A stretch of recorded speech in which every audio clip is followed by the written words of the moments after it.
ဒီတစ်ပတ်တော့ပြီးခဲ့တဲ့အပတ်ကပိုင်းနဲ့ကျွလွန်မှုအကြောင်းနဲ့ဆက်တဲ့အိမ်ကျော်နှင်းမှုအကြောင်းကို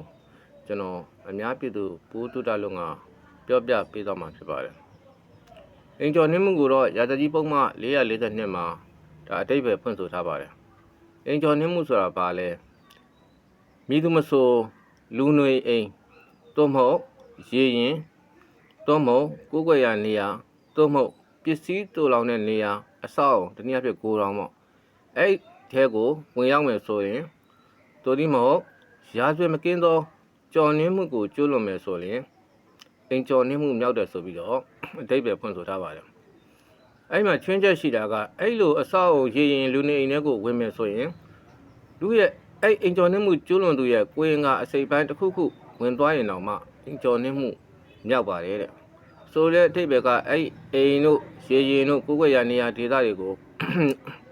ဒီလူတကိုယ်လုံးဝင်မဲ့နဲ့ခေါင်းပဲဝင်ဝင်လက်ပဲဝင်ဝင်ခြေထောက်ပဲဝင်ဝင်အဲ့ဒါအိမ်ကျော်နှင်းမှုမြောက်ပါတယ်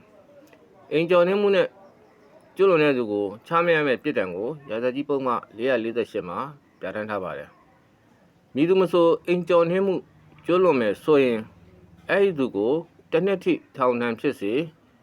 1000ငွေဒဏ်1000ထိဖြစ်စေဒဏ်နှစ်လုံးဖြစ်စေချမှတ်ရမယ်ဆိုပြီးတော့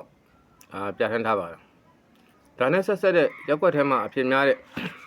ဆဲမှုနဲ့ပတ်သက်တဲ့ဥပဒေပြဋ္ဌာန်းချက်လေးကိုလည်းကျွန်တော်ပြောပြသွားမှာဖြစ်ပါတယ်ဆဲမှုရာဇကြီးပုံမှာ294မှာအပိုင်း2ပိုင်းခွဲရပါတယ်ကာကြီးနဲ့ခါခွေမိသူမဆိုတဲ့အခြားသူများစိတ်ညိုညင်အောင်အခြားသူတွေစိတ်ညိုညင်အောင်ကာကြီးက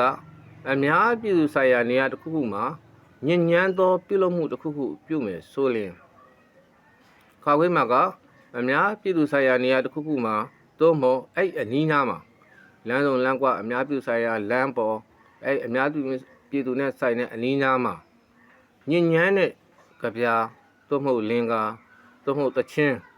တနည်းအားဖြင့်စကားတစ်မျိုးမျိုးကြပြာတွေရွတ်မယ်လင်္ကာတွေရွတ်မယ်တချင်းတွေဆိုမယ်ညဉ့်ညမ်းတဲ့တချင်းတွေဆိုမယ်ညဉ့်ညမ်းတဲ့စကားတွေပြောမယ်ဆိုရင်ဒါဆဲမှုမြောက်ပါရဲ့တဲ့အဲ့လိုကျွလွန်တဲ့သူကိုထောင်ဒဏ်3လတိဖြစ်စေငွေဒဏ်ဖြစ်စေဒဏ်နှစ်လုံးဖြစ်စေချမှတ်ရမယ်လို့ရာဇကြီးပုံမှန်294မှာပြဋ္ဌာန်းထားပါတယ်